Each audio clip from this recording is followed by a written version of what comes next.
Coming up on Evening Edition, SIU's Day of Giving is tomorrow, plus the latest on the search for survivors of an Alabama tornado. And President Trump signs an order to help veterans. Live from Southern Illinois University, you're watching River Region Evening Edition.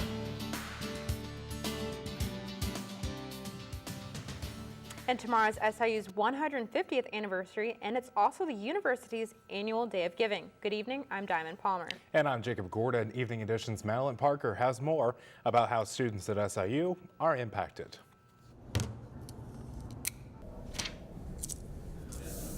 March 6th marks the third annual SIU Day of Giving.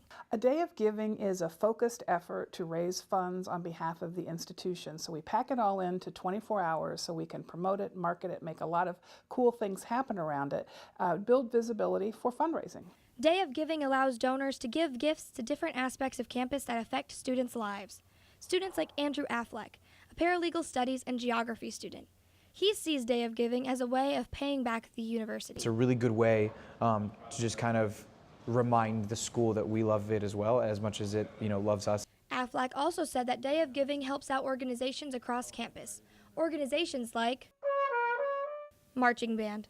A huge recruitment tool, Caleb Gomes said that Marching Band helped make SIU his home. The Marching Band really started out giving me a family here at SIU. Gomes is also appreciative that SIU donors help cut costs on being in band ensembles, letting more students have the experience he did. On the Day of Giving, donors have over 150 options for what they can donate to. Options like student scholarships, lab equipment, a new esports program, individual colleges, new amenities, and many more.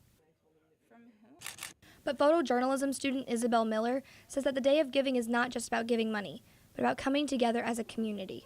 I think it really brings us together on a unified stance that we've been here for 150 years. We are still a close-knit community where we want to give back. For Evening Edition, I'm Madeline Parker. Last year, the Day of Giving raised $480,000. This year, the goal is $500,000.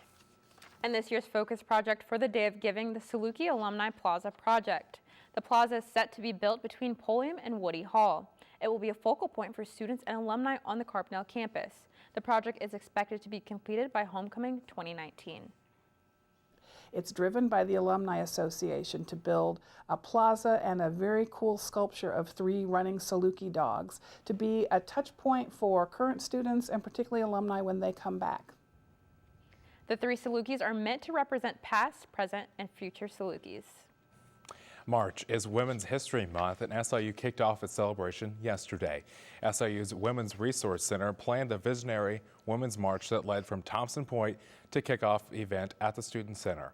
The kickoff event included speeches from SIU faculty and live music performance by former Lieutenant Governor Sheila Simon's all-female band. The leaders of the kickoff hope that the events help recognize the strong women at SIU. The rest of the events this month and the year really just to appreciate the women in our community, in the past and the present. The next event will be held tomorrow in the Student Center Auditorium at 5:30.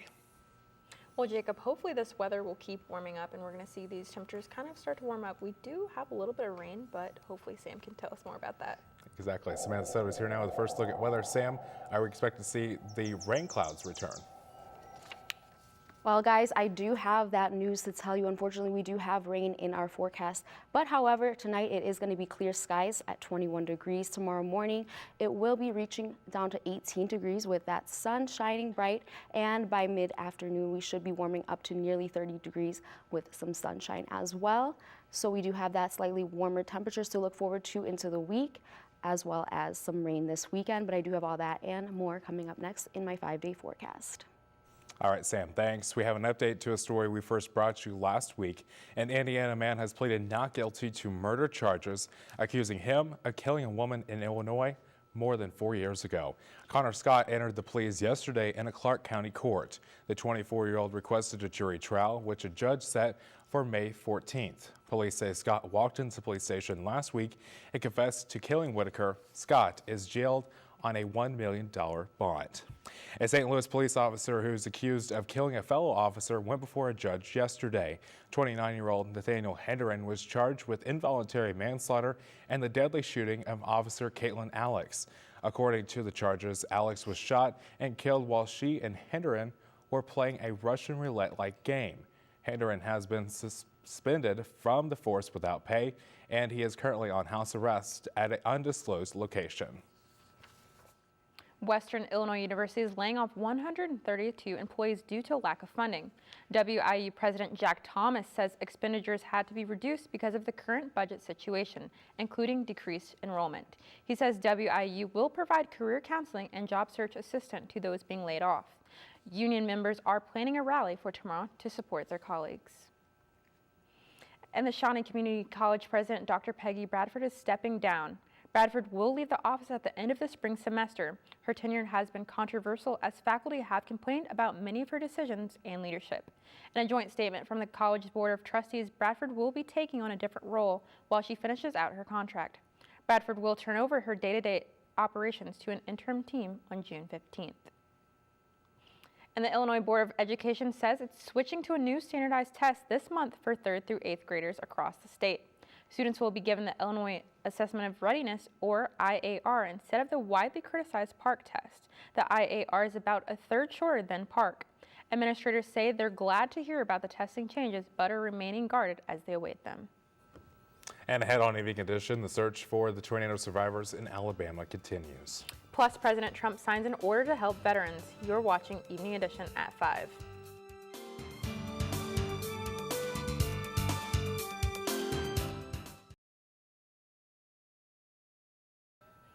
And we're learning more about the victims of a deadly Alabama tornado. The storm claimed the lives of 23 people on Sunday. Now, crews are desperate to find any survivors. Kristen Holmes is in Lee County, Alabama, with more. We haven't given up hope. We're still searching. The survivors of Sunday's tornadoes in Lee County, Alabama, are still grappling with the devastation throughout their small community. And 2 days after the storms, the search continues. They're searching not mainly for somebody, but just searching areas that have large piles of debris, searching through that debris to make sure that we miss nobody. The cleanup process has also begun. Lee County officials are asking anyone in the area who can volunteer their time or resources to step forward and register with the local government.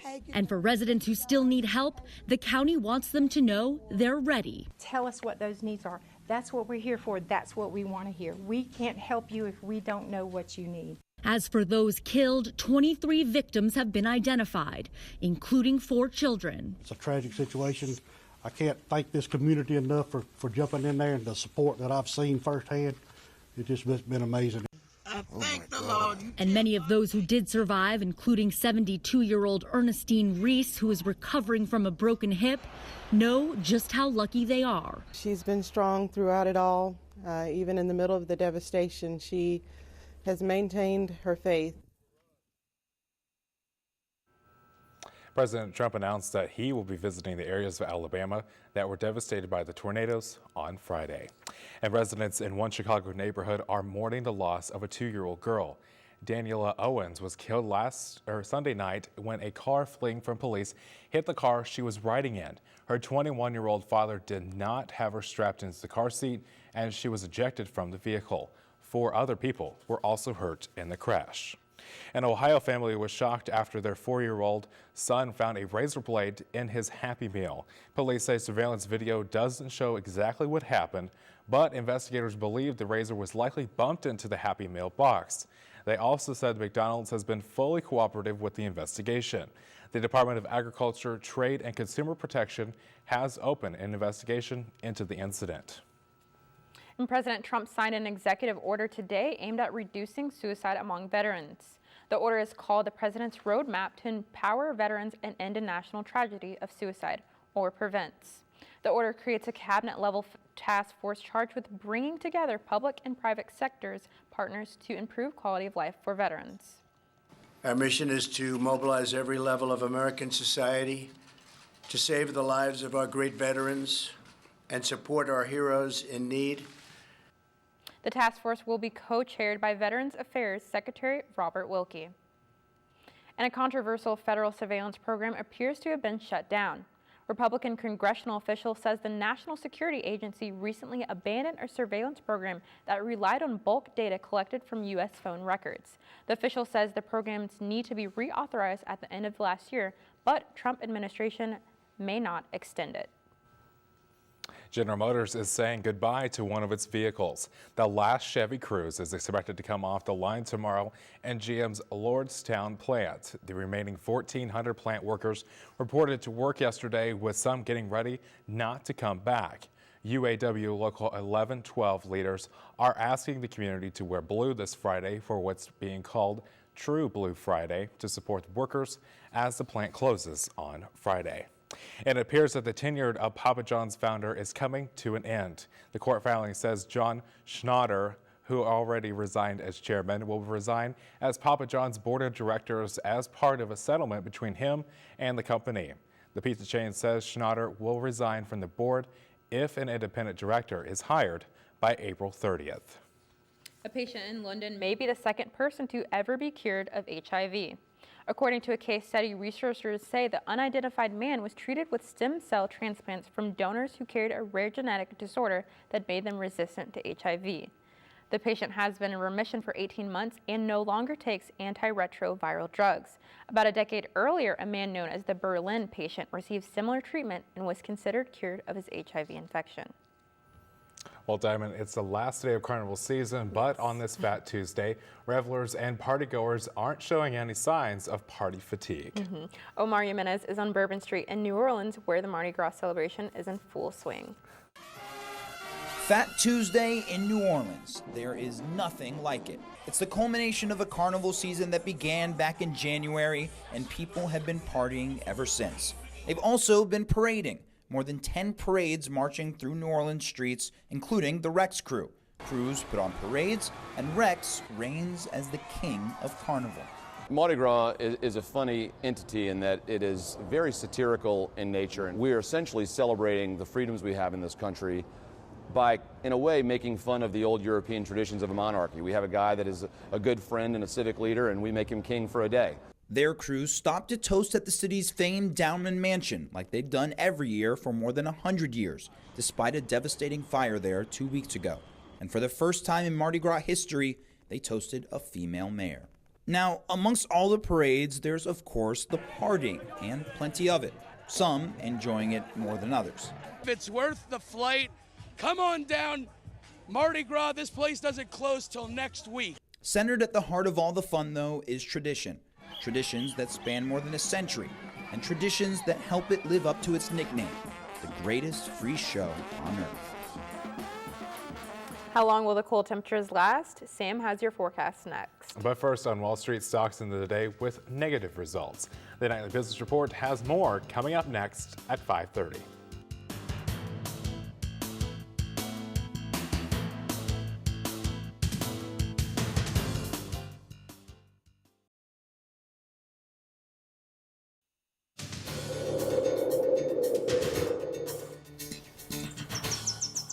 And welcome back to River Region. I'm Samantha Soto. Right now, if you take a look outside, it is 31 degrees with some partly cloudy skies.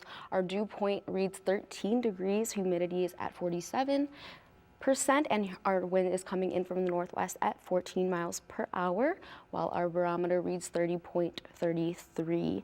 Taking a look at our almanac, you could see we weren't as close to that average of 53. Today we did see a high of 32 and a low of 16. Our average low for this time of year is 31 degrees. However, we did not see that record low of negative 11 set in 1978 or that record high of 82 set in 1910.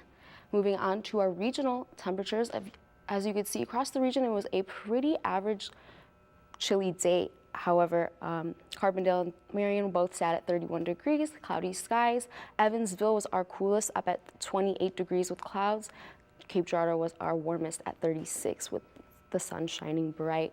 Moving on to our national temperatures, if you take a look at our region, you could see most of our region was experiencing temperatures in the 30 to 40 degree range, which is pretty average for this time of year. Now, taking a look at our surface map, however, I will draw your attention to our area. You could see that there's not very much going on in our area right now. However, we do have a low pressure system up north in Wisconsin that could be affecting any of our people that live up further north. Taking a look at tonight, we are going to be reaching 17 degrees, clear skies. Our wind gusts are going to be up to 10 miles per hour, starting at 5 miles per hour coming in from the northwest. Our sun is going to be setting at 5:54. As for tomorrow with our bus stop, we're going to be seeing 20 degrees with that sunshine. However, it is going to be still cold coming with that wind coming in with the northwest at 5 miles per hour. So you are going to want to make sure your son or daughter is bundled up for that. As for tomorrow we're going to be seeing 36 degrees, mostly sunny skies. Wind gusts up to 21 miles per hour coming in from the southwest, starting at 8 miles per hour, and our sunrise is at 6:21 a.m. As for tomorrow night, we're going to be dropping down to 27 degrees, cloudy skies again, with our wind gusts up to 21 miles again. Southwest winds coming in at 5 miles per hour, with our sun setting at 5:55. Take a look at our 5-day forecast. You could see that tomorrow it is going to be 36 with some clouds. Thursday 45 with cloudy skies as well with a low of 34.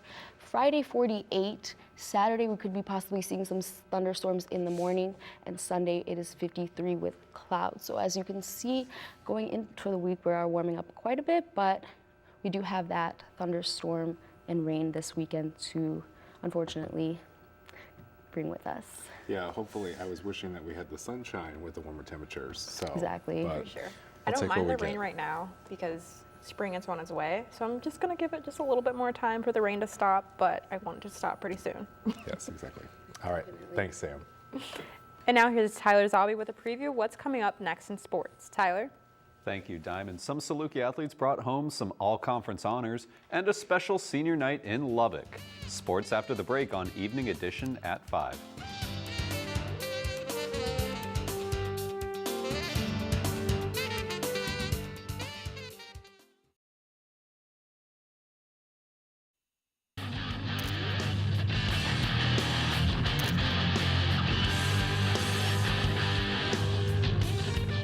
Four Salukis hit the pool in the prelims of Day 2 at the MAC Men's Swimming and Diving Championships.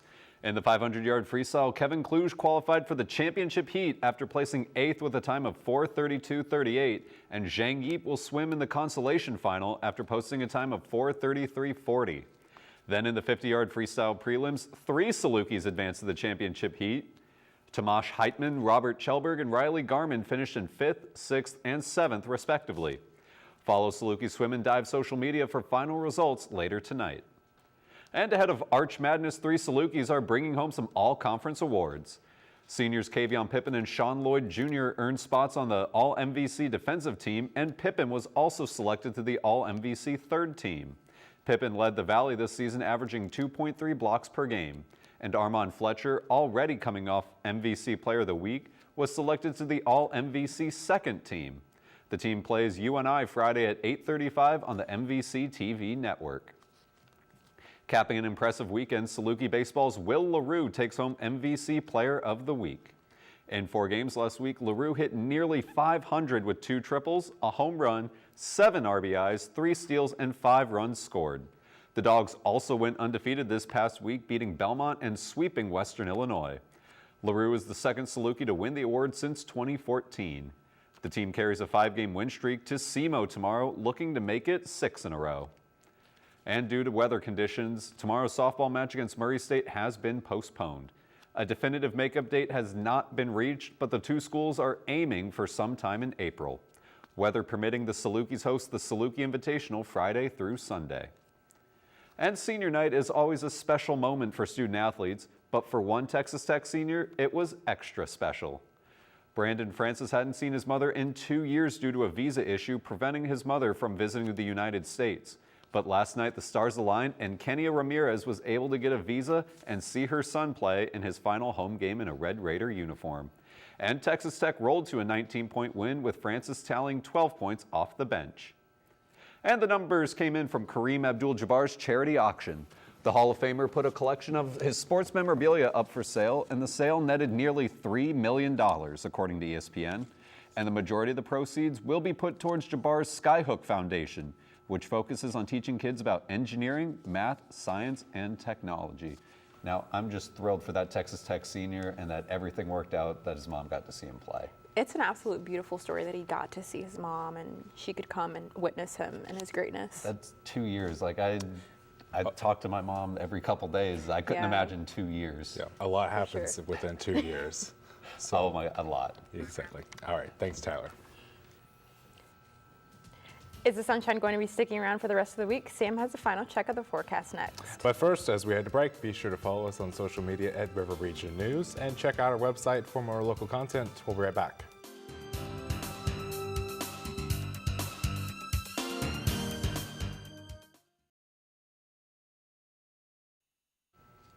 Finally tonight, a 9-year-old girl in Texas returned to school midway through 3rd grade with a special welcoming. Sierra Hussing walked down the hallway collecting flowers and cheers from police officers after beating one of the rarest forms of cancers. Synovial sarcoma is an aggressive soft tissue cancer that only 1 in 3 people per million will develop. After undergoing surgery and treatment, Sierra is ready to get back to friends and learning at school. What a great welcome back to school for her. For sure. How's the weather looking for the rest of the week? Well, as you can see tomorrow, it is going to be a little bit warmer than it was today with 36 degrees and partly cloudy skies. By Thursday, it's going to warm up to 45 with cloudy skies as well. Friday, we could be seeing some morning showers reaching 48 degrees. Saturday, we have some thunderstorms throughout the day with 60 degrees as the high. And by Sunday, it's going to be cloudy skies with 53 degrees as well. All right. So Thanks, Sam. So what I'm hearing is that softball tournament might be a little in jeopardy. Exactly. Definitely. For sure. Well, thank you for joining us tonight. The Nightly Visitors Report is up next. I'm Diamond Palmer. And I'm Jacob Gordon. For Samantha Soto, Tyler Zabi, and all the students who work on Evening Edition. Have a good night, and we'll see you tomorrow.